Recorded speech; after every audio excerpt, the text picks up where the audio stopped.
First year کی چھٹی نظم برسات، شاعر اختر شیرانی۔ چمن ہے رنگی بہار رنگی، مناظر سبزہ رنگی ہے، وادیوں کوہسار رنگی کہ بجلیاں رنگ لا رہی ہیں۔ چمن میں اختر بہار آئی، لہک کے صوت ہزار آئی، صبا گلوں میں پکار آئی، اٹھو گھٹائیں پھر آ رہی ہیں۔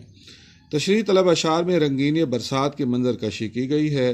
برسات کے عالم میں باغ خوبصورت بن چکا ہے، خوبرو بہار آ گئی ہے، سرسبز میدانوں کا حسن دوبالا ہو چکا ہے، وادی اور پہاڑ خوبصورتی کے نمونے بن گئے ہیں، آسمانی بجلی سب مناظر میں نئے رنگ بھر رہی ہے۔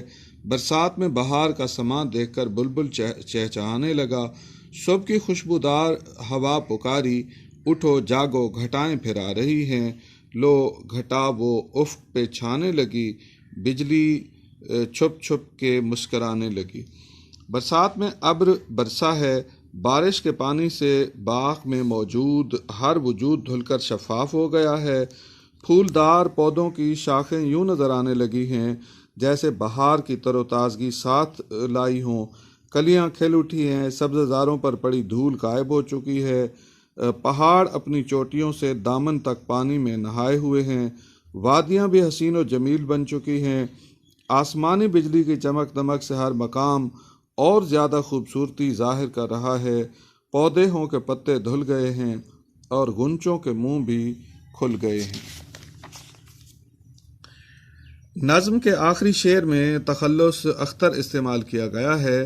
اپنے آپ سے مخاطب ہو کر کہا گیا ہے، اختر چمن میں برسات میں بہار آ چکی ہے، لہک کے جھوم کے صوت ہزار آئی ہے۔ لفظ ہزار ذو معنی ہے، ایک معنی 10 سینکڑا اور دوسرا معنی بلبل۔ اس طرح صنعت ایہام نے کلام کو خوبصورتی بخشی ہے۔ ہزار آوازیں، کثیر آوازیں آئیں کہ اٹھو گھٹائیں پھر آ رہی ہیں۔ بلبل نے بھی یہی صدا دی، فضاؤں میں آ گئی ہے روانی، فضا برسات کی رت ہے کیا سہانی۔ گھٹا سے مراد ہے گہرے رنگ کا بادل جو بارش برسانے والا ہوتا ہے۔ دوبارہ گھٹاؤں کے آمد سے مراد یہ ہے کہ دوبارہ بارش برسنے کا امکان ہے، اس لیے بلبل صبا شاعر یہ اعلان کر رہا ہے کہ یہ برسات کی صبح ہے، سونے کا وقت نہیں بلکہ جاگنے اور بارش سے لطف اندوز ہونے نیز استقبال برسات کا وقت ہے۔ انسان، پرندے، جانور، تمام مخلوقات جاگیں، صبح برسات ہے، گھٹائیں ہیں، گھن گرج ہے، بصارت اور سماعت کے لطف اندوز ہونے کا وقت ہے۔ آسمان پر چھا رہے ہیں بادل اور زمین پر ہے ہر طرف جل تھل۔